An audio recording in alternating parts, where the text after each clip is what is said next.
malam yang sunyi, kota yang tak pernah lena. Aku berdiri tegak dalam lingkaran dosa lama. Tangan yang biasa memegang bukan tasbih tapi senjata. Lafaz sumpah setia pada janji yang sementara. Gelapnya lorong ini jadi saksi bisu setiap langkah yang tersasar jauh dari cahayamu. Wajah ibu diingatan, air mata yang jatuh, mencari di mana hilangnya jalan kembali yang utuh.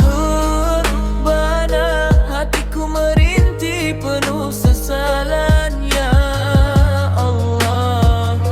Aku kembali mencari kesucian. Dari rantai besi hitam ingin aku bebaskan diriku. Buka pintu taubat walau langkah ini perih. Kau pemilik semesta, kau yang pegang takdirku. Bimbinglah hamba hina yang mencari ampun. Malam ini ku berlutut di atas sejadah usang. Air mata bukan tanda takut tapi jiwa yang terhuyung. Bicara bisikan syaitan, kini cuba ku bungkamkan. Segala kekayaan dunia takkan pernah ku hiraukan. Jejak kongsi gelap, biarlah ia jadi sembilang. Kini ku angkat tangan memohon rahmatmu datang. Biarlah mereka mencemu, biarlah mereka menghukum. Cukuplah engkau yang tahu, hati ini ingin tenggelam dalam kebenaran. Ya Tuhanku, bukakan mataku, tunjukkan kiblat yang benar. Tukar parut di jiwaku dengan cahaya penyinar. Walau berat beban ini aku takkan mengalah, kerana tiada tempat lain untuk aku berteduh dan berlabuh. Ya